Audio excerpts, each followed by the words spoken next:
Astro your life ചാനലിലേക്ക് ഏവർക്കും സ്വാഗതം. ഇന്നിവിടെ ഞാൻ പറയാൻ പോകുന്നത് വളരെ സന്തോഷകരമായ ഒരു വാർത്തയാണ്. സന്തോഷകരം എന്ന് വെച്ചാൽ അതീവ സന്തോഷകരമായിട്ടുള്ളൊരു വാർത്തയാണ്. ഓണമാണല്ലോ വരാൻ പോകുന്നത്.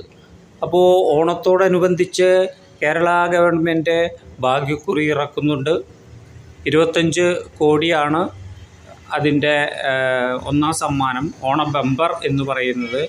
അതുപോലെ 500 രൂപയാണ് ടിക്കറ്റ് വില. അപ്പോൾ ഈ ഓണ ബമ്പർ ലോട്ടറിയിൽ ഏതൊക്കെ നക്ഷത്രക്കാർക്കാണ് ഭാഗ്യം സിദ്ധിക്കാൻ പോകുന്നത് എന്നതിനെ കുറിച്ചാണ് പറയാൻ പോകുന്നത്. നമ്മളിവിടെ പറയുന്നത് പൊതുഫലമാണ്.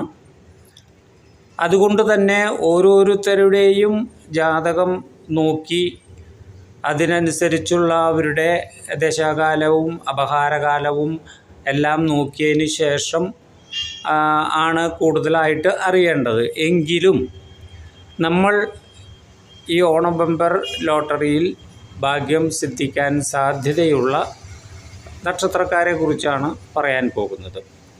എന്തുകൊണ്ടാണെന്ന് വിചാരിച്ചാൽ അവരുടെ ഈ ധനത്തിന് അധിപനായിട്ടുള്ള വ്യാഴം, ആ വ്യാഴം അനുകൂല സ്ഥിതിയിൽ നിൽക്കുകയും മറ്റു ദോഷങ്ങളില്ലാത്തൊരു അവസ്ഥ സംജാതമാവുകയും ചെയ്തതുകൊണ്ടാണ് നമ്മളങ്ങനെ പറയാൻ കാരണം.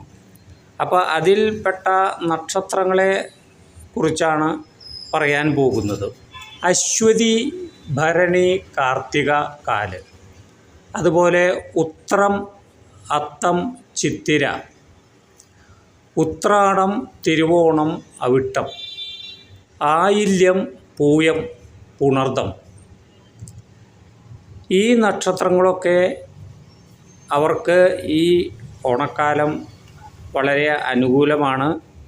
അതുകൊണ്ട് തന്നെ വ്യാഴത്തിൻ്റെ അനുകൂല സ്ഥിതിയും ഉള്ളതുകൊണ്ട് ഇവർക്ക് ലോട്ടറി എടുത്താൽ വളരെയധികം സാധ്യതയാണ് കാണുന്നത്. പിന്നീട് ഞാൻ നേരത്തെ പറഞ്ഞ പോലെ ഓരോരുത്തരുടെയും ഗ്രഹനിലയും അതുപോലെ തന്നെ ദശാകാലവും അപഹാരകാലവും അനുസരിച്ച് വ്യത്യാസം വരും. പൊതുഫലങ്ങളാണ് പറയുന്നത്.